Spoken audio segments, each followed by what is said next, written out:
Travel back in time to the 80s, reliving the laughter.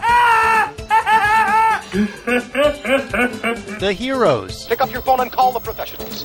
Go, Ghostbusters. And the honesty. What's up, Norm? My nipples. It's freezing out there. Because just like you, we're stuck in the 80s. Sure, it's not 1985 right now, but who knows what tomorrow will bring.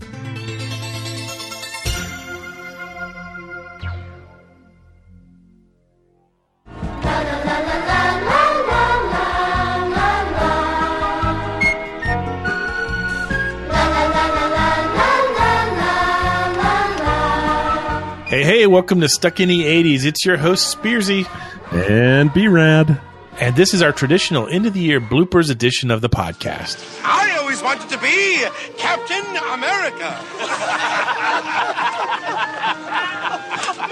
It's a living.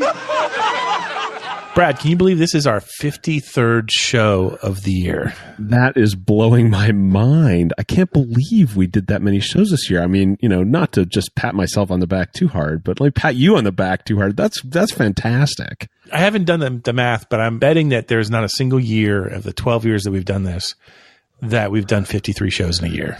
I mean, it helped that we had like 2 or 3 shows on the cruise and 2 or 3 shows from 80s in the Sand, but that's a lot of content, people. That is a lot of content.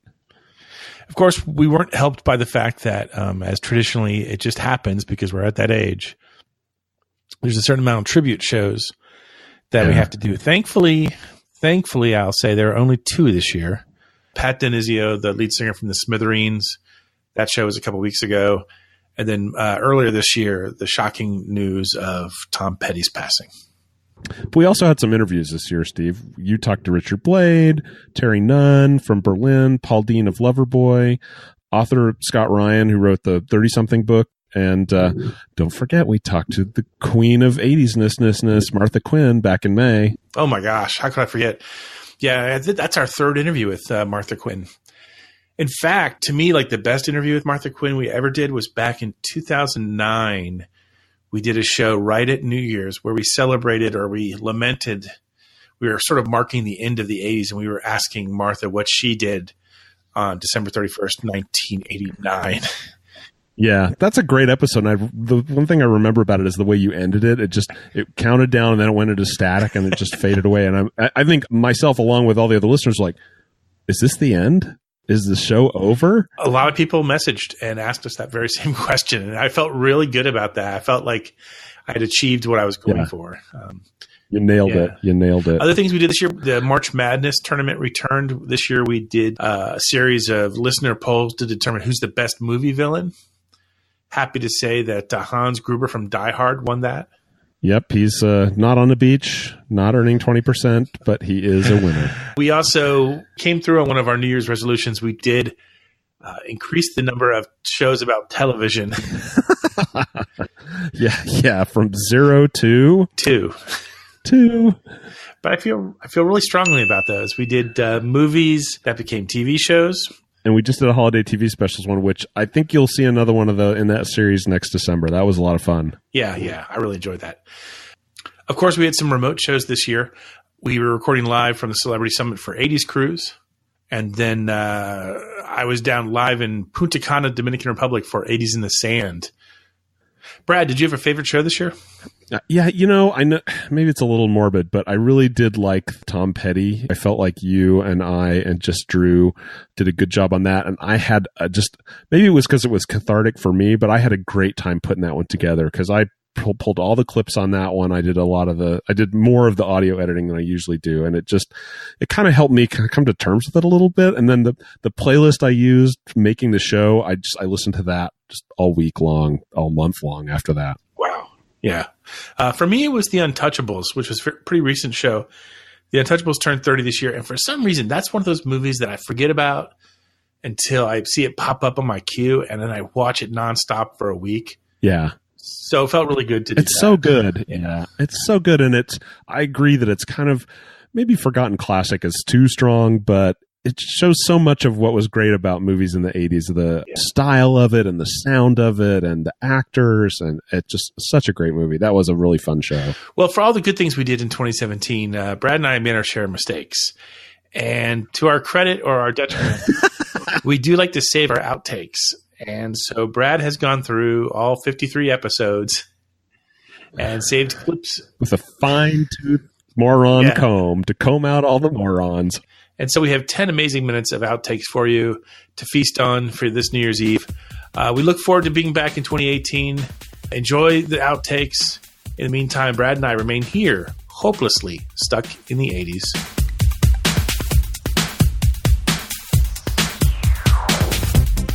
On board the Celebrity Summit.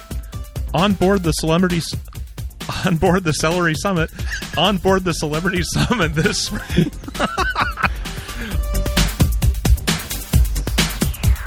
You know the deal here. We play a snippet of a movie from... Did I not even write down my notes on who... We don't...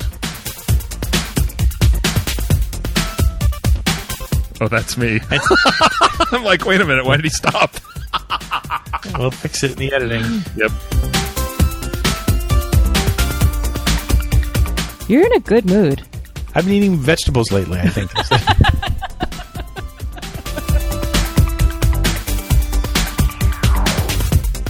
Wow. Nice. Wow. Nice. Brad. It's your hosts. I can't even say that anymore. It just drives me crazy. There you go. There's your outtake for the show. Okay. I'm just making editing for us here. That's okay. Douchebag. A new trailer. A new trailer. A new trailer.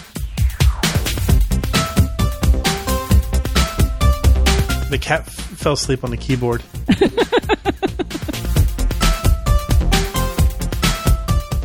Don't talk too much. What? You don't want me to talk too much? My lovely daughter just arrived. We're just like saying things now that can be used as outtakes, aren't we? So you go second.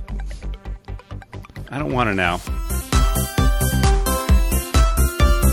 Oh, God, that was awful. Hey, that's all we... Stop it, you... The wheels are off. My wife accuses me of not liking Elvis Costello, mainly because I don't like Elvis Costello. But you're just being contrarian. It's like an actual conversation. What the hell? I know. It's like it's not scripted at all. Go ahead. What's your 80s obsession? I just gave my 80s obsession. Oh, you want me to... Oh. Do we have 20 minutes of material now? Can we just call it quits? Just put it out there? Bang, man! Dude. You nailed it. Nailed the... You're just trying to cut me out of the intro there, aren't you? You little bitch. How do you say his name? A yellow. Just say a yellow. Like a yellow pencil, but leave pencil out. Yeah. That's amazing. Leave pencil Beyonce in. is played by a yellow pencil. Because the roller skating rink is like a half hour away from here. Oh, nice. So, did I say a half hour? You said a half hour. That does seem like a long ways. Gary and Gilroy writes, hey, hey, hey, hey, hey, hey, hey, hey, hey. He did actually write hey. Hey. I'm trying to find the right hey here. Hey, I just God, this is terrible. Cheerios taste like filet mignon compared to Kix. You ready? I am. I'm just waiting for you, sir. I'm not going to step on you this time. Probably. Today we're joined by Dale and Geet.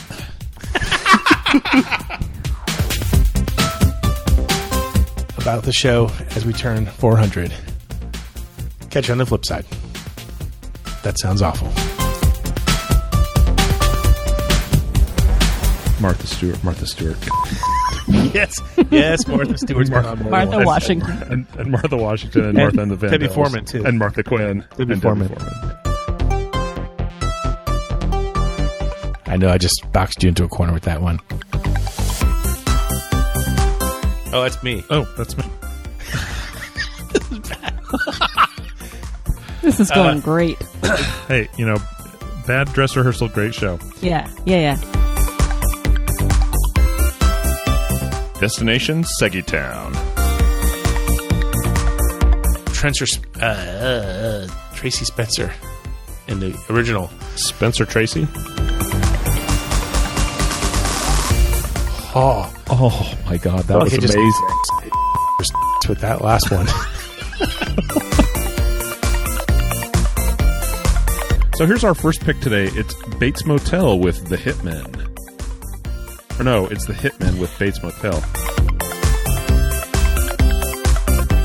You're the best, Steve Spears. I don't care what they say.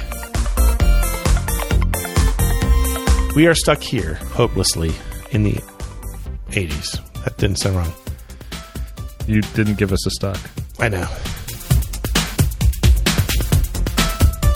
Devo. It's Devo. It has to be Devo.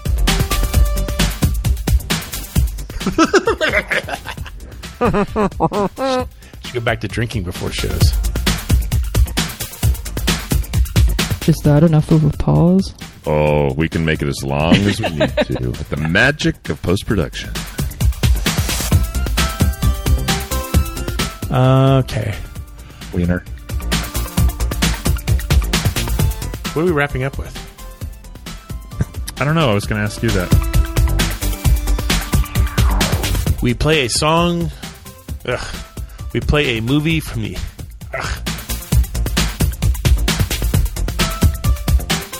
Starting to sound more and more like Peter Kofsky every day. Peter Kofsky. A man barely alive.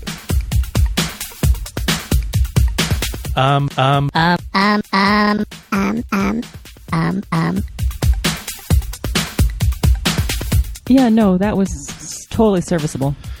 That's what I want all women to say about me. He was serviceable.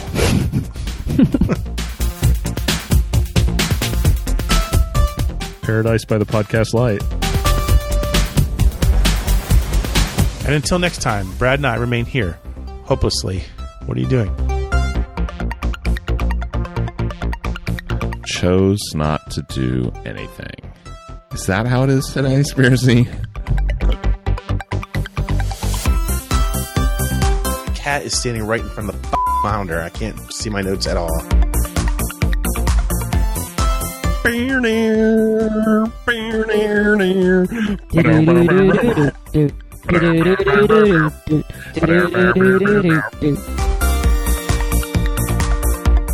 didn't mention Brad at the end there. I do have an inflatable sword in the next room. That's good. That's good to know. Who was the biggest doofus in podcasting? I might as well have fallen down a flight of stairs that time. That's how bad that seggy was.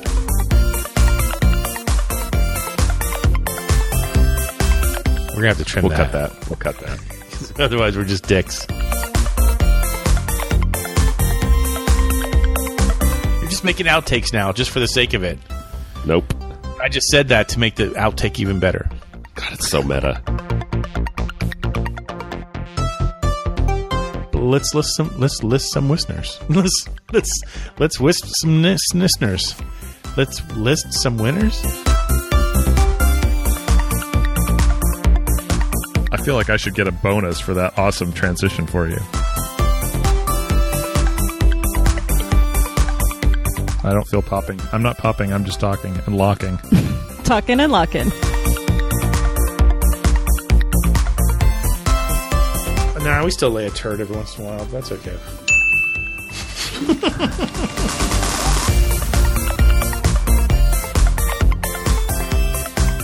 By the sound of the gong, it must be time for Mystery Movie Moment. We will play a snippet of a... No, that's not right. That was the worst job ever of selling a movie, but that's okay. That's okay. You're fired.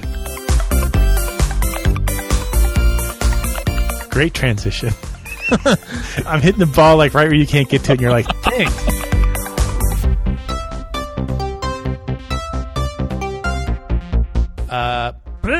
Stop saying, you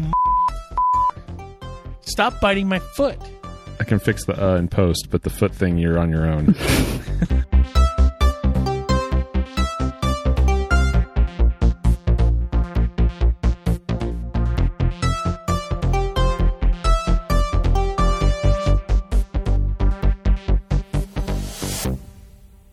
Does that work? Boom. Holy crap, that was perfect. By the way, keep all that shit in there.